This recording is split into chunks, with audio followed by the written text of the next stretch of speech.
Magandang araw po sa inyong lahat mga kababayan at welcome back dito po sa ating munting channel Pinas News Review, kung saan nare-reviewin po natin ang mga mahalagang balita dito sa Pilipinas. Mga simpleng komento sa mga issue dito sa Pinas. At ito nga mga kababayan, matindi to.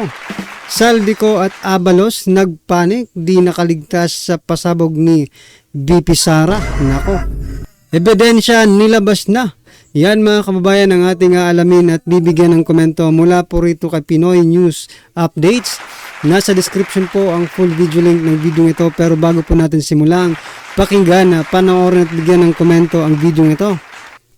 Eto mga kababayan, may i-share lang po ako sa inyo patungkol po ito dito sa ito para sa akin mind conditioning ito ng News 5. Ito mga kababayan, paulit-ulit po nilang ibinabalita.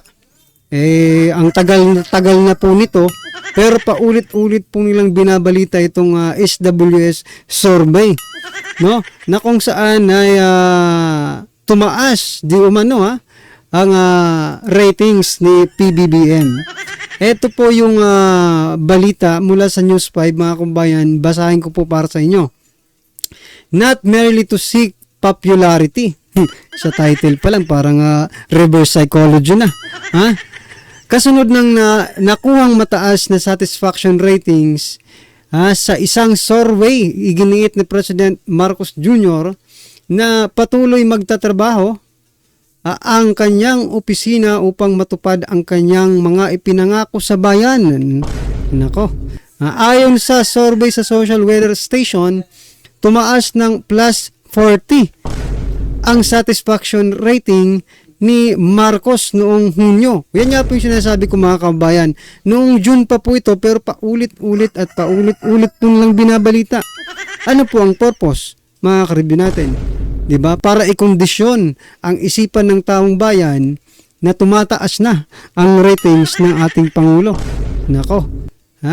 Umakyat ito mula sa plus 29 na naitala noong Marso. Ilang beses nang binatikos si Marcos na nagsabing ibababa ang presyo ng bigas sa 20 pesos kada kilo ng mga progresibong grupo dahil sa mga patuloy na pangako imbis na pagbigay ng konkretong solusyon. Totoo naman hindi naman talaga, 'di ba mga kababayan? At 'di ba? Patuloy talagang patuloy tayong kumbaga niloloko sa mga pagsisinungaling. Nakikita naman po natin sa mga mainstream media, no, na kamping-kampi po sila sa administrasyong ito. Kahit nagmumukha na pong ob-ob, sige lang, as long as kumampi tayo dito kasi ang pera ngayon, di ba? Kahit dihado na ang taong bayan, itong mainstream media, doon pa rin po. Wala tayong nakikitang batikos fact-checking. Well, anyway mga kababayan, ano man po ang inyong reaksyon dito sa patuloy na pambubudol, ma-mind condition, no, ng News 5. Nako. Kayo na lang po mga karibang natin ang bahala kung anong masasabi nyo dyan sa News 5 na ito. Bukas abangan po natin, meron naman pong ipopost dyan patungkol po dito sa trust rating ng Pangulo. Nako. Umaandar na po ang makinarya mga kababayan. Umaandar na. Well anyway, ito pag-usapan din po natin mga kababayan itong ilang mga senador. Nako. Na biglang tumalon sa kabilang bakod. Alam naman po natin itong mga senador na ito mga kababayan hindi po ito mga Maka Duterte. Diba? Binabatikos pa nga nito ang mga Duterte, pero ngayon po na tinapyasan si BP Sara ay mukhang pinagtatanggol nila si Vice President Sara Duterte. Anong masasabi niyo dyan? Ito mga karibin natin. Kahapon napag-usapan na po natin si isa na po dito si Senator Villanueva, no?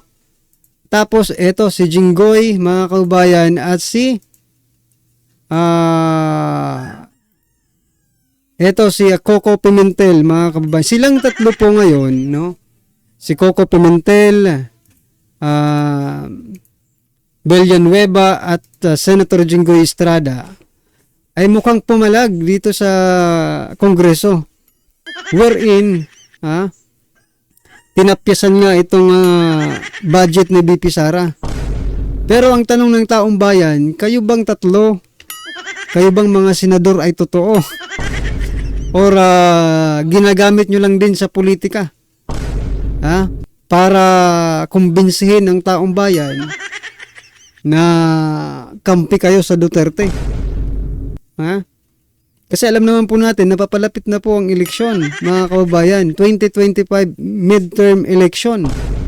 Itong si Senator Jinggoy ay re-electionist po ito. Si Kiko Pangilinan, si Coco Pimentel, Senator Villanueva ay hindi ko alam kung ano bang tatakbo nito. Pero mga kababayan, baka ito opinion lang baka nagagamit lang itong issue sa budget ni BP Sara, no, para rin sila ay bumango. Diba? Kasi alam na nila or halata na nila na dihado po. Dihado po yung mga kongresista pagdating sa public opinion, di ba? Public trust. Ano sa palagay niyo mga kababayan, itong tatlo bang ito, si Villanueva, Pimentel at Estrada ay ginagamit lang sa pamumulitika itong issue ni Vice President Sara Duterte? Naniliitan yung kanyang budget. Well, anyway, ano man po yung reaction mga kabayan, i-comment na lang po, right? At ito na nga mga karibin natin, sama-sama at sabay-sabay po natin pakinggan, panoorin at bigyan ng komento ang video ito. Ito na po.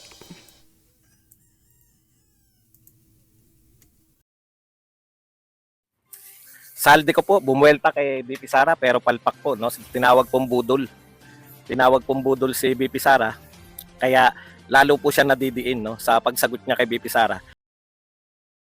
Alam naman ng tao na hindi po nagsisinungaling ang ating Vice President. Tapos sasabihin mo ng bubudol.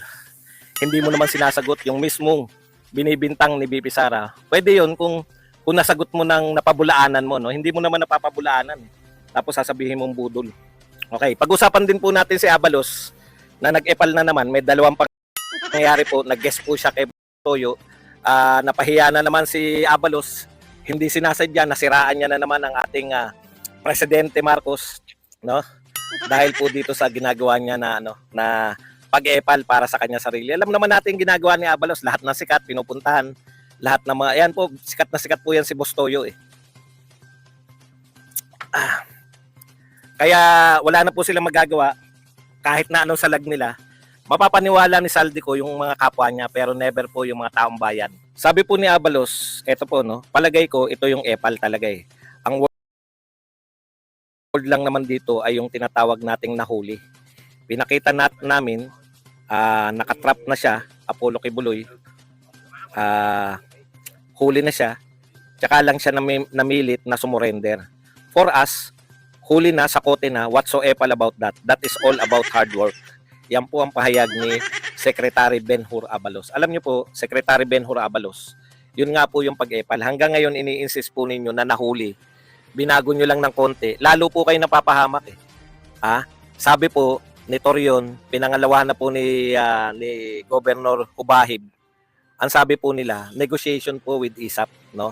Nag-negotiate po yung kampo ni Pastor Apollo Kibuloy simula pa po nung August 30, no? Yung sinasabi niyong kubkub na para lang po kasi under ni Abalos bilang DILG yung PNP. Hindi niya po under yung Army at yung ISAP, hindi niya po under yun. No, under po yun ng DND. Para po siya magsabi na sila talaga yung may kinalaman, no? Sa kanila talaga, siya talaga yung pinuno na dahilan ng kaya nasa kote. Kaya nasa kampo krami na to si Kibuloy. Kinakailangan po niya magkaroon ng credit. Kaya ayaw niya pong bitawan. Binago lang po. Isa lang po ang dyan mga kababayan, no? Ang nakikita kong rason kung bakit gusto niyang idikit yung pangalan ng DILG dito po sa pagkakahuli kay Pastor Apollo Kibuloy. Ha? Para naman po sumabit yung pangalan niya. Ha? Ma-mention yung pangalan niya sa mga news outlets or sa mga vloggers po, no? Bakit? Kasi nga po tatakbo po itong senador, mga kababayan. Tatakbo po si DILG Secretary Binhor Abalos bilang senador. Kaya po patuloy niyang idinidikit sa mga balita. Libreng ano na ito, libreng exposure na ito, kumbaga, di ba? Libreng pagpapakilala sa mga hindi pa nakakakilala sa kanya. Ito po ay libreng pagpapakilala niya na. So, maging ano pa man yung resulta, as long as dumikit yung pangalan niya, okay na yun. Po nila, ngayon inaamin na po nila na sumuko. Nung una kasi nadakip di ba? Habang ayaw lang pong umamin. Ganun lang po yan, dalawa lang, Una, ayaw niyang umamin na fake news siya. Di po ba? Ayaw niyang aminin na fake news siya, kaya pinangangatawanan niya. Ayaw niya sabihin, sorry po, hindi po pala nahuli, sumuko po pala. Di po ba? Masakit po yun Ikalawa, pag sumuko at hindi sumuko sa PNP, ibig sabihin, sumuko pero hindi sa kanila, wala siyang ka-credit doon. Yung matagal nilang ginawa, ang tangi lang nilang nahita, ay makakasuhan sila ngayon ni dating President Duterte. Yun yung pagkakaiba Wala ka nang nahita sa ginawa nyo dyan, Wala ka nang nahita sa mga pinagsasabi mo. Kiniklaim nyo na nariyan si Pastor Kibuloy, mahuhuli nyo na, Naglulubid-lubid. Madali lang naman po sabihin na, ay, sumuko po pala. Pasensya na po kayo at hindi po kami inform. Pinangangatawanan mo pa na kaya sumuko dahil Paano hindi mag-aano yan si Secretary Abalos, mga kababayan, di ba? Mismong presidente. Sinasang-ayunan po sila. Na nahuli at hindi sumuko, na-aresto at hindi sumuko. Sino ang hindi maglalakas ng loob? Na ganun din po ang sa bagay, sila po ang nagpipid sa presidente.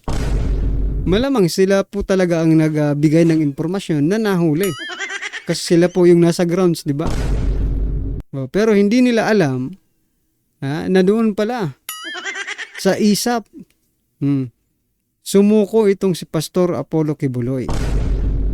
Sabi nga ng ilang vloggers, mga kababayan, ano ba, meron bang disinformation sa loob mismo ng sistema ng Malacanang? Diba? Mayroong disinformation. Kasi iba-iba po ang mga impormasyon, na inilalabas nila.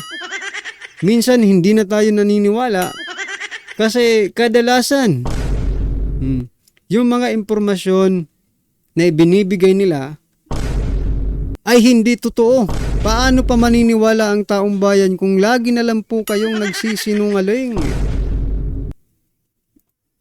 dahil nasukol na, Magkaiba po 'yun. Yan Tapos pangalawa pong pag-epal nito. Alam niyo naman to si Abalos Teka, yung French fries masarap. Alam niyo naman si Abalos, lahat ng mga sikat, nagiges, giniges, nagpapapicture. Kaya nga may picture yan si Alice Go Sikat kasi si Alice Go. Hindi niya na-realize na mas mapapasama siya ron sa pagpipicture niya kay Alice Go. Okay. Nag-guess siya kay Boss Toyo. Gusto niya kasing palabasin na siya bilang DILG. Ang kanyang pangunahing drug buster siya, di ba? Yan yung gusto niya bilang senador, siya yung makilala na bilang drug buster. Kaya sabi niya kay Boss Toyo, alam mo ba, na ngayon, linaw na ngayon, 7 sa kada 10 krimen ay drug-related. Pinagmamalaki niya. Kasi ang tuntungan niya yun, ako pag naging senador ako, yan ang tututukan ko, yung problema sa droga. Nakalimutan niya, siya DILG ngayon Di ba? Yan yung gusto niyang yan yung gusto niyang iparating. Pero ang nakakalimutan niya, siya ang DILG, siya po yung pangunahing tao ng gobyerno, sekretary, para kumontra sa droga, di ba? Okay. Sa makatuwid, gusto niyang palabasin na siya ay drug buster. Kaya lang, yung pagbibigay niya, sabi niya, sa ngayon, 7 sa bawat 10 krimen ay drug related. Kaya si Boss Toyo bilang wala naman sa kanya dahil gusto niyang i-promote. In fairness, ipopromote niya kaya sa nag-guest di ba? Ipopromote niya si Benhur Abalos. Okay. Gusto niyang i-promote si Benhur Abalos. Kaya ang sabi niya, bumalik na po. Walang bumalik na po, di ba? Bumalik na daw yung droga. So bigla siyang kumambi, hindi noon pa yan. Wala na, nataranta na. Kasi paano mo nga naman alam ng lahat ng tao na nung panahon ni Pangulong Duterte, solved na po yung droga natin. Di ba? Alam po ng lahat ng tao na wala na po tayong drug problem. So ito na po mga kababayan, yung sinasabi nga sa sobrang pagmamalinis at sa sobrang pagtatapon ng dumi sa mga Duterte ay bumabalik sa kanila. Yung itinatapon, yung ibinabato nilang dumi sa mga Duterte, no? Hindi nila namamalayan na bumabalik na pala sa kanila, di ba? No, gaya dito kay Senator, wag naman sana, di ba? Itong si Secretary Abalos, di ba? Ang gusto niya lang naman dito sa interview niya kay Boss Toyo ay mapatunayan niya na siya ay nagtatrabaho ng mabuti bilang isang DILG secretary. Pero mga kababayan, hindi talaga sang-ayon ng pagkakataon, no?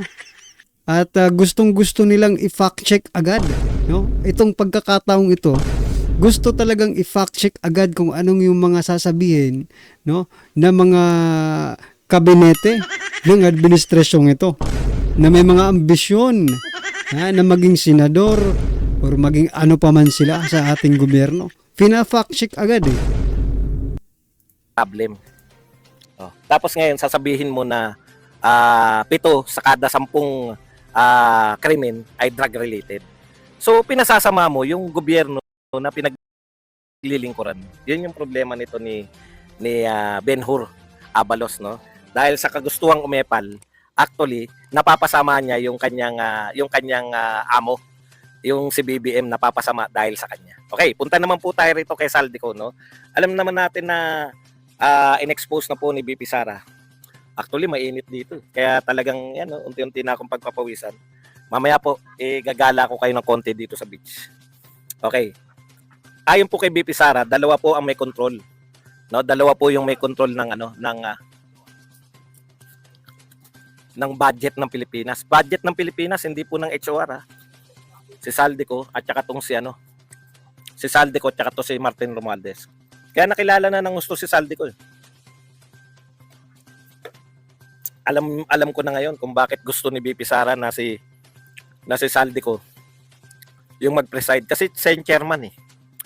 Gusto palang banatan, no? Meron pala ditong how much is how much? 30? 30.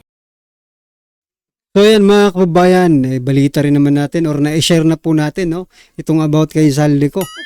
So yan mga kababayan, ano po ang inyong reaksyon doon sa 3 senador na mukhang kumakampi kay Vice President Sara Duterte, no, in terms of this budget, no, or sumasakay lang sa issue ang mga ito. Hindi natin masabi kasi palapit na ng palapit ng eleksyon, no? At dito naman kay DILG Secretary Abalos na patuloy, no, na nahuhuli natin, no, na nagsisinungaling at patuloy pa rin ang kanyang paninira sa mga Duterte. Lahat sila, no? Talaga tama po yung may nag-comment po kasi na lahat na nangyayari diyan sa Davao, ang target ay Duterte. Tama po mga kababayan kasi may mga kongresista rin, no, na naglabas ng kanilang statement wherein, no, yung diyan sa si Representative Chua ng Manila District, di ba? Naglabas po siya ng statement wherein na inaakusahan niya na may kinalaman si Vice President Sara Duterte at dating Pangulong Duterte sa pagtatago ni Kibuloy, mga kababayan. So, anong masasabi nyo dyan? I-comment na lang po sa baba para at least alam po ng ating mga kababayan ang inyo pong opinion patungkol po sa video nito. Right? Maraming salamat po.